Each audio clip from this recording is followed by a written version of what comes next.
Langit ketujuh. Sobat Jazirah, akhirnya kita sampai di langit ketujuh. Langit ketujuh dinamakan dengan langit labiah yang terbuat dari yakut merah. Amal yang naik ke langit bagaikan sepasang pengantin yang berbahagia, yang diiringi oleh 300 malaikat. Malaikatnya menyeleksi amal perbuatan manusia yang beramal bukan karena Allah. Di langit ketujuh, Nabi Muhammad SAW bertemu dengan laki-laki tua yang sedang bersandar di Baitul Mamur. Baitul Mamur adalah tempat tawaf para malaikat yang setiap harinya dimasuki oleh 70.000 malaikat. Nabi Muhammad menanyakan kepada Jibril siapakah laki-laki yang bersandar itu. Lalu dijawab Jibril bahwa ia adalah Nabi Ibrahim alaihi salam. Nabi Ibrahim adalah seorang nabi yang memiliki derajat yang tinggi di sisi Allah. Ia berdakwah untuk mengembalikan keyakinan tauhid kaumnya, yang tersesat menjadi penyembah bintang dan berhala. Ia dilahirkan di negeri Babilonia, kaumnya disebut dengan kaum Kaldan.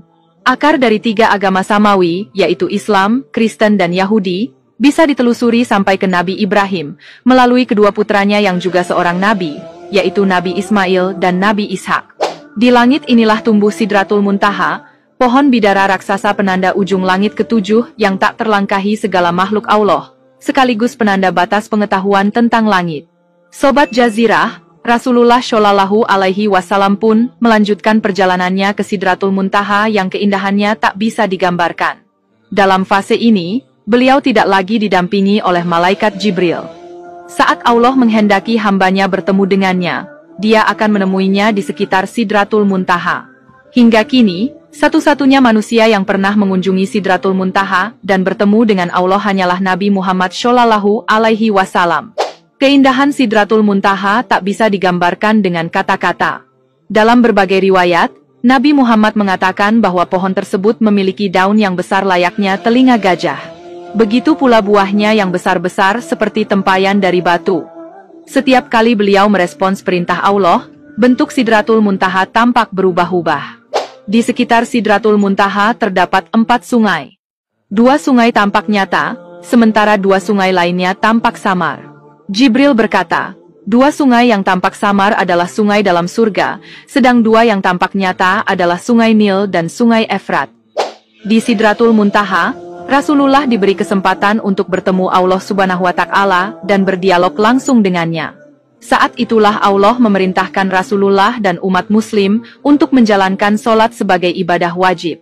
Awalnya diperintahkan 50 waktu salat.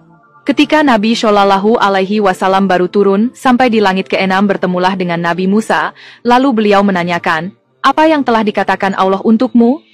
Nabi Muhammad menjawab, "Salat 50 waktu dalam sehari semalam. Kembalilah dan minta keringanan kepada Tuhanmu, karena sungguh umatmu lemah dan tidak akan sanggup melakukannya," kata Nabi Musa. Kemudian kembalilah Nabi Muhammad menemui Allah Subhanahu wa Ta'ala untuk meminta keringanan sampai berkali-kali sehingga salat 50 waktu tersebut menjadi 5 waktu dalam sehari semalam. Sobat Jazirah, di Sidratul Muntaha inilah puncak perjalanan Nabi. Salat 5 waktu menjadi momentum terakhir bagi Rasulullah Shallallahu Alaihi Wasallam dengan Allah sebelum pulang menuju Mekah.